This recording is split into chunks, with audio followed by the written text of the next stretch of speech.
back for more then, Commander? In this particular lesson, we'll be going over some of the more advanced play mechanics that will separate the men from the boys. From earlier lessons, you should be aware of the Allied spy and some of his capabilities by now. Spies can disguise themselves as enemy units. Only scout units, the Allied attack dog, Soviet war bear, and Imperial burst drone can detect disguised enemy units. Spies and Imperial shinobi can also infiltrate enemy structures. When you infiltrate a structure, it'll impair your enemy's base in various ways, which should give you the upper hand. For example, if you infiltrate that enemy reactor, the entire base will power down for a while. Go ahead and infiltrate the instant generator by right-clicking on it whilst your spy is selected. Like my new look? I'll have a look around.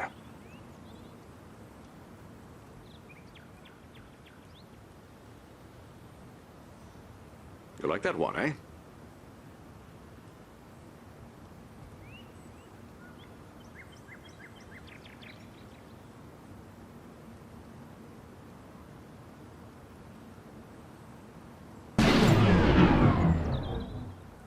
Excellent, Commander.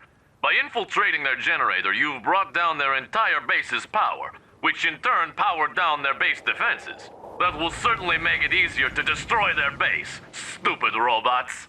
Oh no! It appears the Empire of the Rising Sun is sending in a force to destroy your tanks. You'll need to retreat your tanks back to your base. A clever way of doing that is to reverse move them back to your base. This will allow them to continue attacking those enemy units while retreating to a safer location. To reverse move your units, select them and press the D key on your keyboard. Notice how your cursor changed. Right-click on the target destination near your construction yard to order your tanks to retreat. Another benefit of reverse moving is that it keeps a unit's stronger front armor facing the enemy. Most vehicles are more vulnerable from the rear and flanks, so when you retreat from enemies using a normal move command, you'll turn tail and take more damage. Reverse moving allows your unit's stronger front armor to take the brunt of the fire. Good job, sir. Your units made it back and were able to whittle down those enemy tanks health enough for your base defenses to finish them off. Had you issued a normal move order back to your base, your Guardian tanks might not have fared as well. Incidentally, should the enemy catch you off guard with an attack, listen for audio cues from your intel officer and visual cues on radar to tip you off. To jump to the most recent radar event, just hit the spacebar. Enemy commando detected.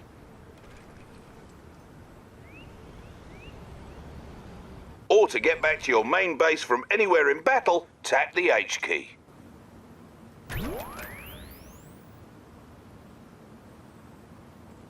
Oh, pants.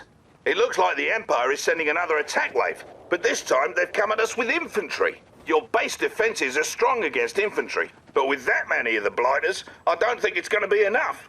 So, a good way to dispatch large quantities of infantry is to crush them with vehicles. Not all vehicles can crush infantry, so it's good to familiarize yourself with the ones that can. Small vehicles like your IFVs and Riptides are examples of vehicles that can't crush. On the other hand, larger vehicles like Guardian tanks and assault destroyers can crush a man like so many potato crisps. What's more, some of the largest vehicles in Red Alert 3 are big enough to crush other, smaller vehicles. Anyhow, let's crush those robots. Wait! You may wish to assign your tanks to a control group first. This is an important way of managing your forces. To assign units to a control group, select them, then hold the control key and press a number key. Do this now, please. What can we do for you, sir? Good. You may now select those units at any time by pressing the corresponding number key. You can also jump to the group by double-tapping the key. Now, please proceed with crushing my robots. Thought you'd never ask. To crush enemy infantry, select your Guardian tanks and issue a move order behind the enemy infantry. You can also issue a force move command using the G hotkey or using the Advanced Commands tab near the bottom of the screen. Issue a move command to the designated location with your tanks now. Gentlemen, let's move. Seeing as how that Rising Sun base seems intent on taking us down, let's go over some ways to get your units to protect your base without being drawn out by the enemy. All of your units can be set to different stances, which affect their behavior. All units start off in guard stance, meaning they will auto-acquire enemies that come within their attack range and pursue them for a short distance if they try to flee. Once the dust settles, your units will return to their original positions. We need to have some of our units on defense for our base, but not pursue our enemies. To do this, we need to put them into hold ground stance. First, select one or more of your tanks. Now click on the Advanced Commands panel in the bottom right of your screen next to the unit portrait. As you can see, this panel reveals some additional controls for your units. Select the Hold Ground button to change your unit's stance.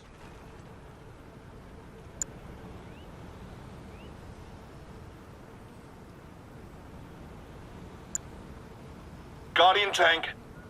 Simple as that, you've just changed your unit's stance. Keep in mind that no matter what stance your units are in, any orders you issue will always be followed. Stances will only affect how units behave when not under your direct control. Now, take 3 Guardian tanks, not counting our field instructor, and move one to each of the designated locations and put them into a hold ground stance. Sir.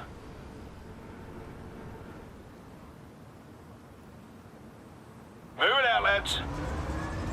Ready as always. Guardian tank. Capital.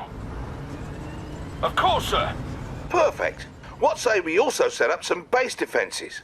Each faction has a couple of its own base defenses. The Allies have multi-gunner turrets, for example.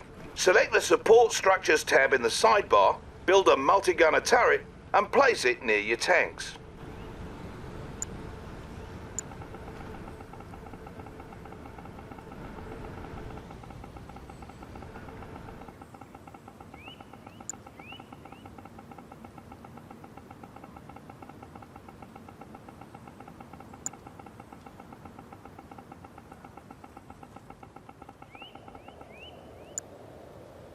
Multi-gunner turrets change weapons if you put different infantry into them, though the rocket launchers they use by default should be handy in most cases. You can also build walls from your support structures queue.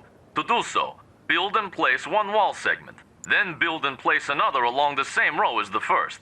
You'll see the build grid show green to indicate where you can form a solid wall. Careful though, each wall segment costs you, so longer walls are more expensive. Walls are useful for blocking smaller forces like those pesky engineers, always trying to steal your structures. Go on and try building a solid wall at the front of your base. Capital! Now if the Rising Sun attacks, we'll have some extra defenses waiting for them that they won't be able to draw away from our base. And here they come.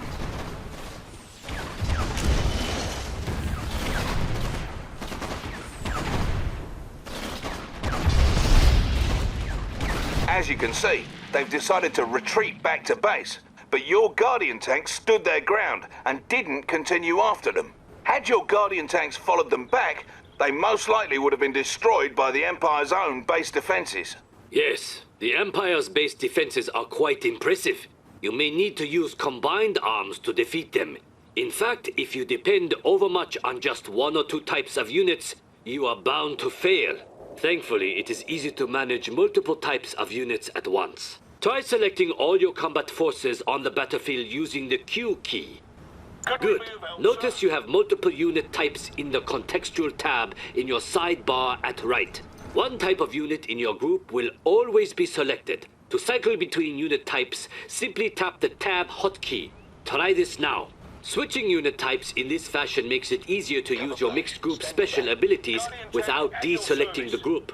We should also briefly touch on waypoint mode for its useful. Waypoint mode lets you queue up move or attack orders. To use waypoint mode, hold the Alt key while issuing move or attack orders as normal with units selected. Your units will complete the orders in sequence.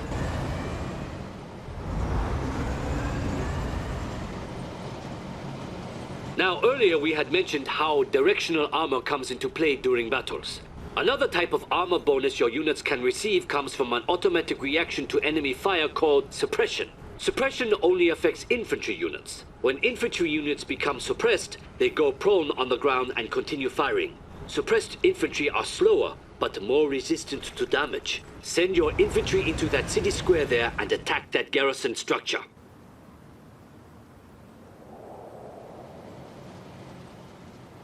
Hey, man. Sack 'em.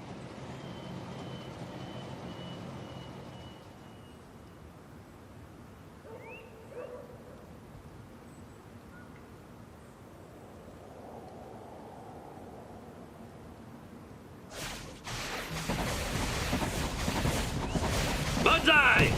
As you approached the structure, your units came under enemy fire, and some of them were suppressed as a result of the enemy attacks. Due to this suppressed position, your units could absorb more damage and in turn deal more damage to that enemy structure, allowing them to destroy it. Oh! What was that for? That was for my robots. Well, good job, Commander. You now know some of the advanced tactics that'll surely make you a worthy adversary on the battlefield. And would you believe it? There are still more advanced tactics and commands for you to learn. Just dig into the options screen for a complete command list. But do that on your own time. This lesson's over, and there's only one more left. We're heading over to it now.